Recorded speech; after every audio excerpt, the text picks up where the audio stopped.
sin in spite of God's grace, and God's grace in spite of our sin. That's my summary of Psalm 106. Psalm 106, like Psalm 105 of yesterday, is a psalm of remembrance, of looking back to God's dealings with the Israelites. But unlike Psalm 105, which was almost entirely positive, Psalm 106 actually looks back at Israel's failures, but yet God's saving work to them nonetheless. Sin in spite of God's grace, and yet his grace in spite of our sin. Let me show you those two ideas as they run through this psalm. It starts really in verse 7, where we see their sin in spite of God's grace.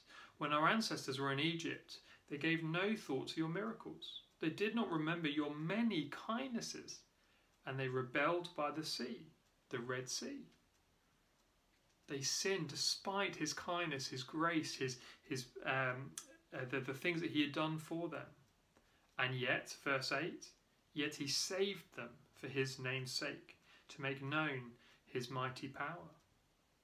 They sinned despite his grace, and yet he showed them grace and saved them. However, verse 13, but they soon forgot what he had done, and did not wait for his plan to unfold. Sin in spite of his grace. Verse 13 to 42 catalogue these sins. And let me just show a couple of them. Verse 20, they exchanged their glorious God for an idol of a bull, for an image of a bull, which eats grass. Verse 24, they despised the pleasant land. They did not believe his promise. The good things he gave them, they didn't like, they despised.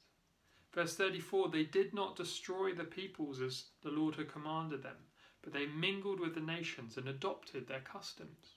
When coming to the promised land, they rather than destroying the nations, they mixed with them and took on their ways. And verse 43 summarizes this pattern.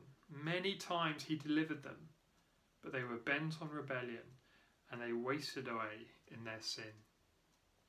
Sin in spite of God's grace. Grace in spite of our sin. Unfortunately, not only is that the pattern of Israel, so often it is the pattern of our lives. And as we look back and as we read this psalm, we really do see the horror of sin in spite of God's grace. God's done this, and they've done that. How could they? And yet, so sadly, so often we do. We should hate our sin. We should be doing our all to fight against it. But also remember this: God's grace in spite of our sin. God goes on showing mercy. That's the story of the Old Testament. And we know even fuller picture. We know that our sin has been fully and finally dealt with by Jesus on the cross. What grace, despite our sin.